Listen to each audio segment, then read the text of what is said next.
Ladies and gentlemen, welcome back to another video on the channel today. Today I got the power rankings. After week 4, I think there are a lot of changes to the power rankings, so I want to go through them with you guys. Before we get into my list, don't forget to subscribe to the channel and comment down below what you think of my power rankings. You guys already know how it is. We're going to start from the bottom and work our way up to the top, so make sure you stay for the whole video so you see my whole list. We're going to start with the first category, which is dog shit, the worst teams in the NFL. And starting it off, with a very unpleasant surprise for me. At number 32, it's the Chicago Bears. They look genuinely like the worst team in the NFL. And I don't think at this point it's particularly close. Each other team has a redeeming factor or two that you can kind of argue they're a little bit better than the worst. The Bears really got nothing. They really have nothing. They have not won a game now for almost a year. We're almost a full calendar length away from their last win on October 24th of last season. I mean, if it's not one thing, it's the other, right? The first 3 weeks of the season, Justin Fields looked terrible. The defense looked bad, everything like that. And then in this fourth game, Justin Fields was playing the game of his life. They were up 28-7, and they still couldn't win. It was just terrible coaching, terrible defense, terrible offensive play calling in the second half there. The Bears are, unfortunately, the worst. So I have to put them at number 32. At number 31, I got to put a team that got absolutely shellacked by my Seahawks on Monday night. It's the New York Giants. They look really, really bad right now. Now, I understand they're dealing with some injury stuff, right? Andrew Thomas is out. John Michael Schmitz, I know, was hurt. Saquon's out. I get it. But at the same time, they look dysfunctional. Like, they just don't look like they know what they're doing. I mean, they have been utterly dominated this season so far. Utterly dominated. And their point differential is just through the roof right now, negative-wise, right?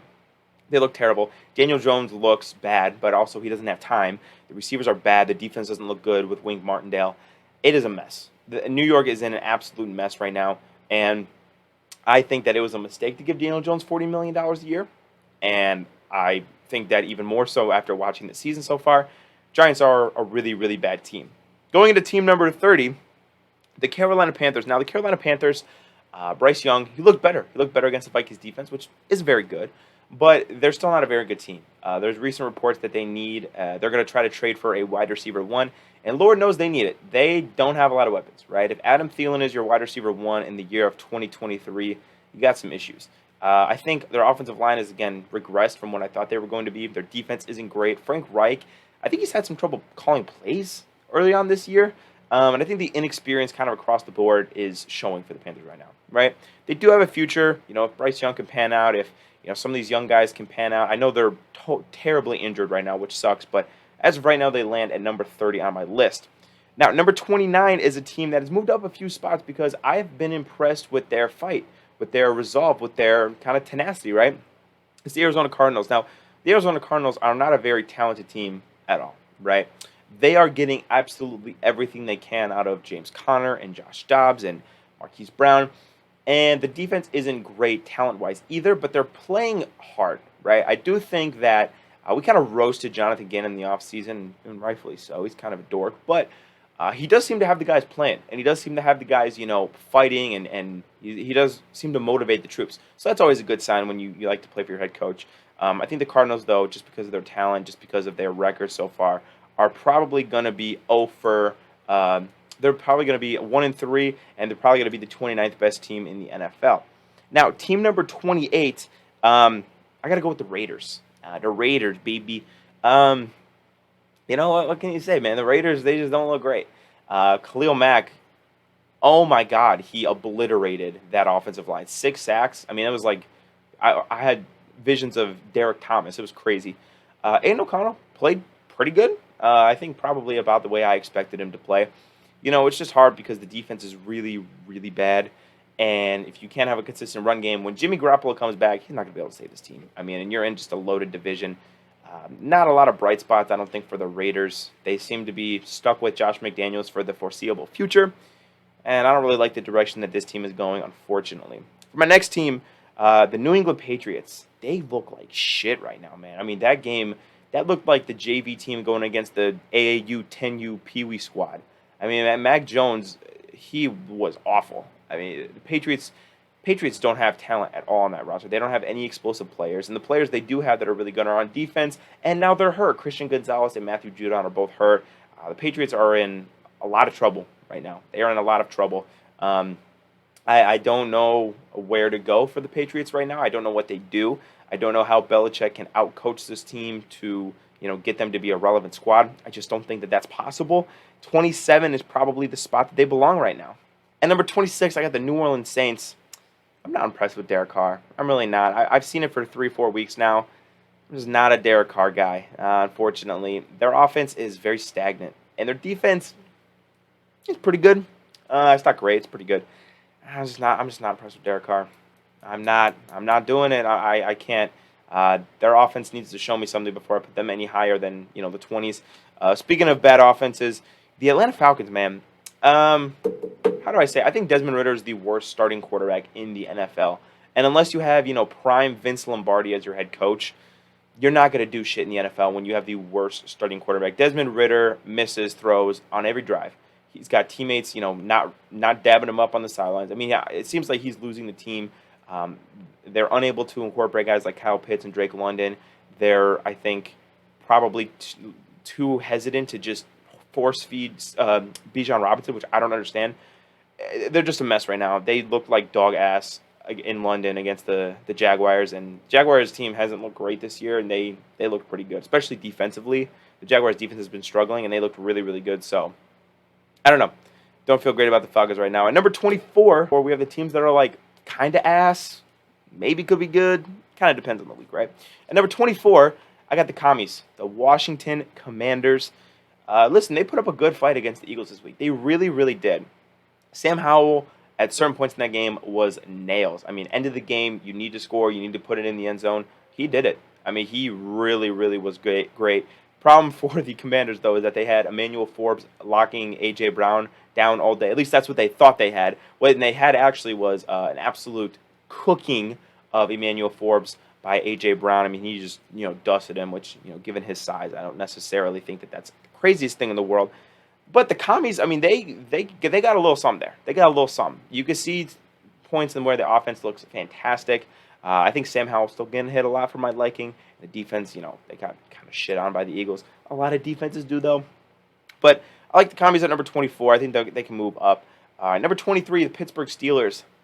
Hello? What is going on? Why are you keeping Matt Canada as your offensive coordinator?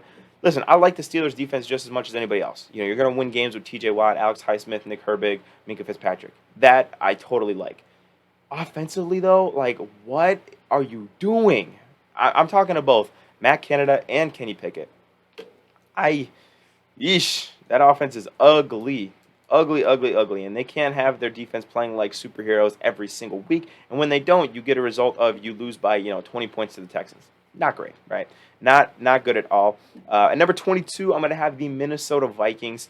They got in the win column against the Carolina Panthers, one of the worst teams in the NFL, but a win is a win, and their offense continues to be really good. They're kind of like the opposite of the Steelers, where their offense is really good. They can put up a lot of points. Their defense is just trash, like straight up trash. So I think I need the defense to rally around Brian Flores a little bit more for me to put them higher. At this point, they're not a playoff team. At this point, I don't think Kirk Cousins is going to be a Minnesota Viking next year, but their offense is going to put up points. So, in a shootout, they are a team that could stay competitive, I guess. Next, at number 21, I have the Indianapolis Colts. I have really liked what I've seen from Anthony Richardson so far. I mean, he's caught on a little bit quicker than I thought. Now, I know he only completed like 45% of his passes in the game against the Rams, but honestly, if you watch Anthony Richardson play, he is like, wow. He does some shit that's like, oh my gosh, this guy is really, really good. He makes a few throws a game where you're just like, holy shit. Obviously, he's a great runner. He's been productive running the football so far. So I think the sky's the limit for Anthony Richardson. I don't think this is the year for the Colts. I love what they're building, though, with Shane Steichen and Anthony Richardson. Get the roster a little bit better. You can compete for the playoffs next year, in my opinion. Number 20, I'm going to have the Denver Broncos, who actually, had a really nice comeback against the Bears. I know it's the Bears, so we kind of clown them, but coming back, 24 unanswered points in the third and fourth quarter, that's nothing to sneeze at, right? That is like a legit accomplishment. And so I think that the Broncos, if they could kind of just if they can glue the shit together, Russell Wilson has looked good this year. Lost in all the, chaos of the season, Russell Wilson has actually looked really good this year. He's one of the better quarterbacks in the NFL so far.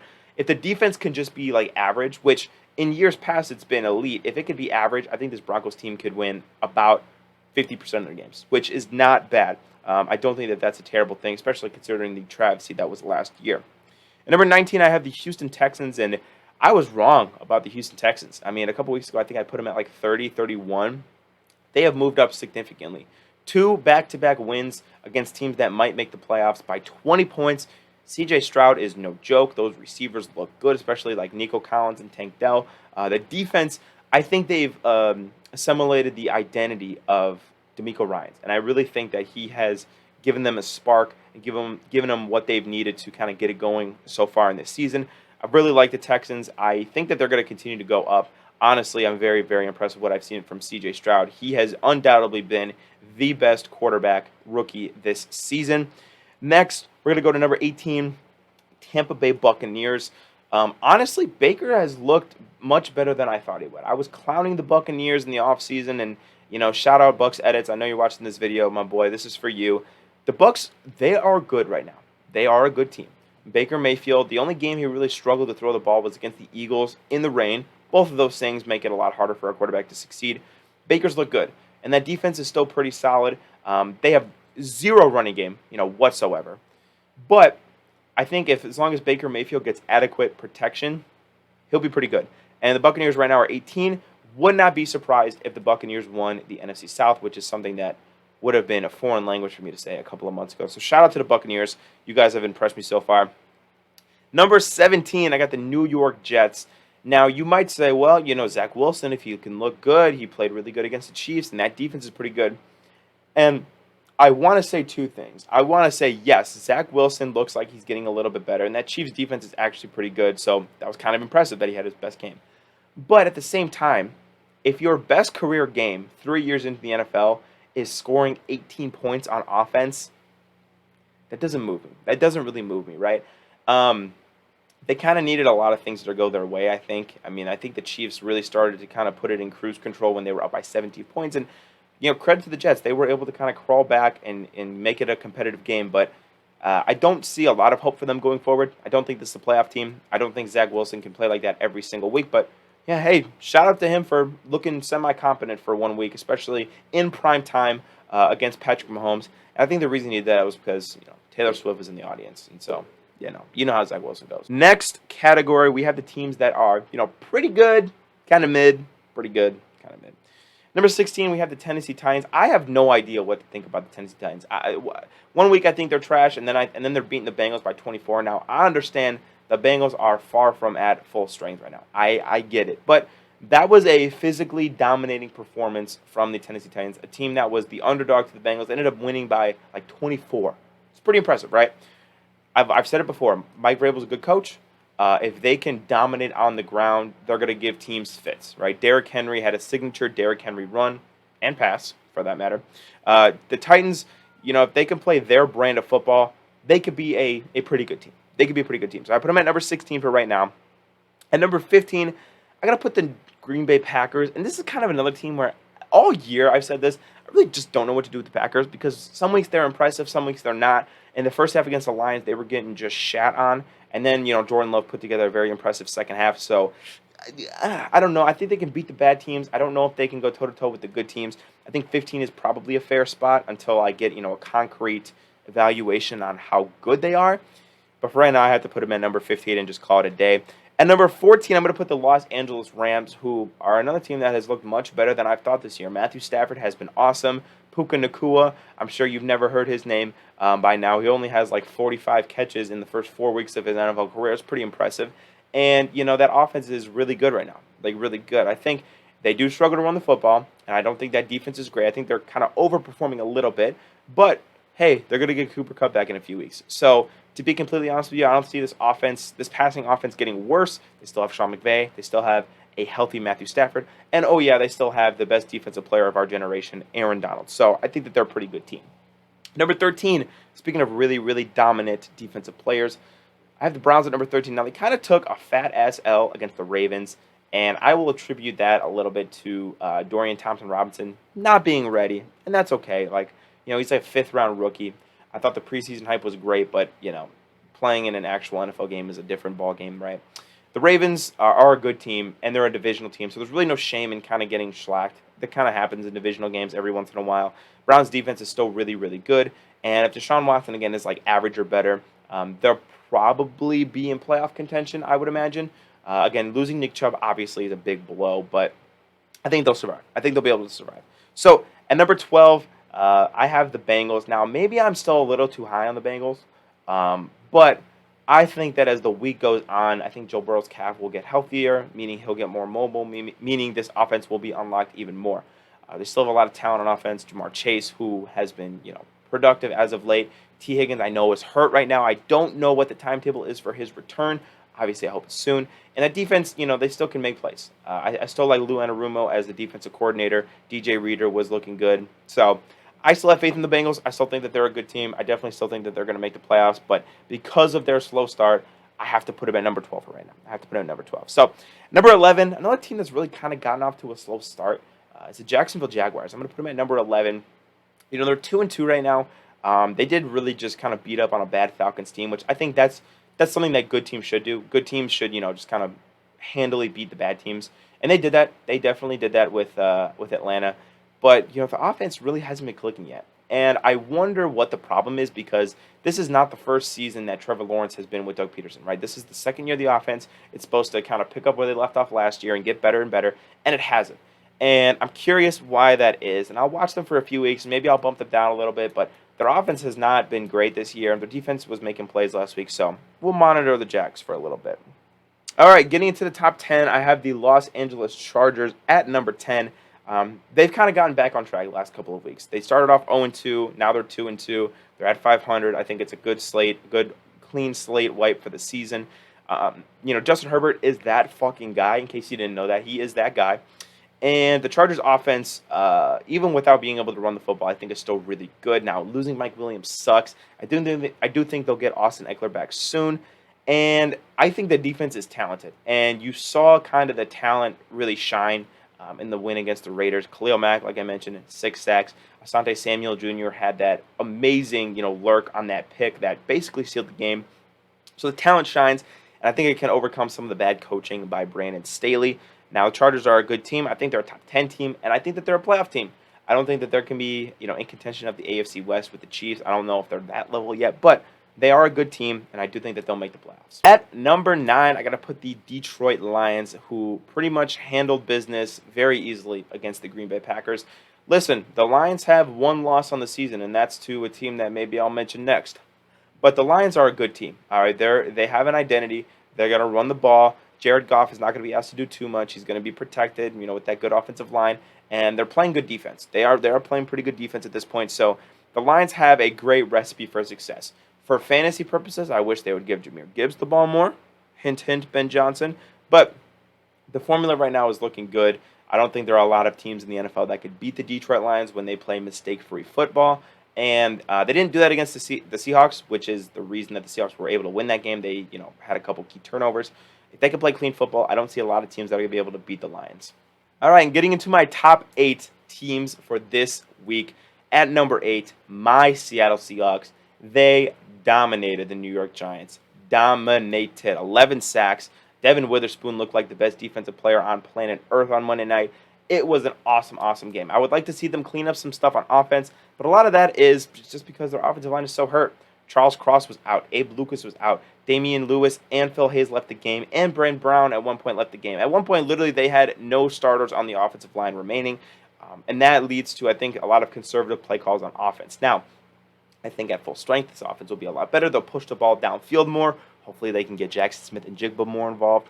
But I think as of right now, they're playing really good. Their run defense is significantly better than it was last year. I think they have playmakers in the secondary, and if that pass rush can be consistently good, this defense could be good as well. So I think this bodes well for the Seahawks, and I have them as the 8th best team. At number 7, I have the Baltimore Ravens, who put on a great display against the Cleveland Browns. Deshaun Watson less Cleveland Browns, I get it. But at the same time, that defense was really, really good all year. And Lamar Jackson looked like a MVP caliber quarterback, which is exactly how we think Lamar Jackson should look. They looked awesome. Their offense was moving. Their defense was opportunistic. They were making plays on the ball. And, I think the Ravens are well coached. Again, it's going to be hard to beat the Ravens. They're one of those teams that if they play their way of football, they're a very hard team to beat. I have to put them at number 7. Number 6, I'm gonna have to put the Miami Dolphins, moving them down a few spots. You kind of got you kind of got hit from behind, with the Bills, and you kind of got to slice the humble pie there, and that's okay. The Dolphins have been probably the most dominant team up until this week, and they kind of got to taste their own medicine. And there is more shameful things in life than losing big to Josh Allen in Buffalo, right? That's not a total embarrassment. Obviously, they have to clean some things up on defense, and their offense, I don't think, is going to – I don't want to say they'd put up a dud, but their offense will be better week in and week out, I would imagine. I'm not going to move them out of the top, 10, but they would be moved out of the top 5 for that performance. So, number 5, I'm going to have to put the Kansas City Chiefs. Now, I wasn't totally impressed with what they did against the Jets, but the fact of the matter remains, man, Mahomes is just going to bail you out. 3rd and 22, he'll run up the middle for 30 yards. That's just shit Mahomes does. And I trust Mahomes in close games. I trust Travis Kelce. That defense makes plays. Andy Reid, obviously. I can't put him anything lower than 5, I don't think. So, number 4, Philadelphia Eagles. Their offense, especially their passing game, I thought really clicked against the Commanders. So that's a good sign. I think that's one thing we've kind of been waiting for. Their run game has been dominant, but Jalen Hurts and the passing offense has been, hit or miss, I guess, this year so far. But they looked really, really good against the Commanders, and so I'm glad to say that the Eagles are still the Eagles. Jalen Carter also looks really good, by the way. Number 3, the Dallas Cowboys. They have had a few games this year where they put on an absolute shellacking. I am just going to run with the conspiracy theory that they just took a nap in their game against Arizona, and that's why they lost, because the other 3 games of the year so far for them have shown me that the Dallas Cowboys are legitimate Super Bowl contenders. These guys are awesome. They play great defense. I mean, this is the second time in 4 weeks that their defense scores more than they allowed, which is ridiculous. Scored me 30 points in fantasy. Appreciate y'all. The other offense does look a little weird. I wonder if they're still acclimating to the loss of Kellen Moore. I would like to see them get Tony Pollard more involved, to be honest with you. But, I can't complain too much. The Dallas Cowboys look dominant. Number 2, Buffalo Bills. Outside of week 1, the Bills have probably been the best team in the NFL. They went into a game against the Miami Dolphins, who are hot off scoring 70 points, and they put an ass beating on them. Josh Allen has looked like a bona fide MVP player, just like we thought he should be. The defense looks good. Now, the loss of Tre'Davious White hurts. He was probably your best corner, and you're already kind of thin at DB, I think, but the Bills are so good. And when Josh Allen is on, he is very much in the conversation for the best which is he is right now, the second best quarterback in the NFL. I can't argue with them being, lower than top 3, right? And the best team in the NFL is the 49ers, blah, blah, blah. They got Christian McCaffrey, Brandon Ayuk, Deebo Samuel, George Kittle, Trent Williams, blah, blah, blah, blah. Their defense is good, blah, blah, blah, blah. I don't care. Anyway, I hope you guys enjoyed my list. This is my power rankings heading into Week 5 of the NFL season. Week 4 is officially in the books. Let me know what you guys think in the comments down below. I hope you guys have a great rest of your day, and I will see you guys in tomorrow's video. Peace out.